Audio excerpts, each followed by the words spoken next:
ఈ వశీకరణ విద్య మొత్తము 2 రకాలుగా ఉంటుంది. 1 పూజ ద్వారా వశీకరణం చేయవచ్చు. 2 మరుగు మందు. తినే అన్నంలో కాని తాగే కూల్డ్రింక్స్లో కాని పెట్టి ఇవ్వవచ్చు. వశీకరణం ఎటువంటి వాటికి ఉపయోగించవచ్చు. 1 ప్రేమించిన వారు మోసం చేసి మనల్ని ఇంతకు ముందులాగా ప్రేమించకుండా వ్యతిరేకంగా ఉన్నప్పుడు మళ్ళీ ఆ వ్యక్తిని మన అదుపులోకి తెచ్చుకోవడానికి వశీకరణం చేయవచ్చు.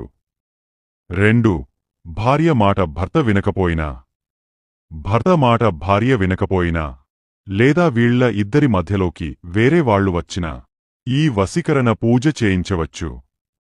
3 అవసరానికి వచ్చి మాకు సహాయం చేయండి అని చెప్పి మన దగ్గర డబ్బు తీసుకొని మనకు తిరిగి ఇవ్వకుండా తప్పించుకు తిరిగే వాళ్లకు కూడా వశీకరణ చేయవచ్చు.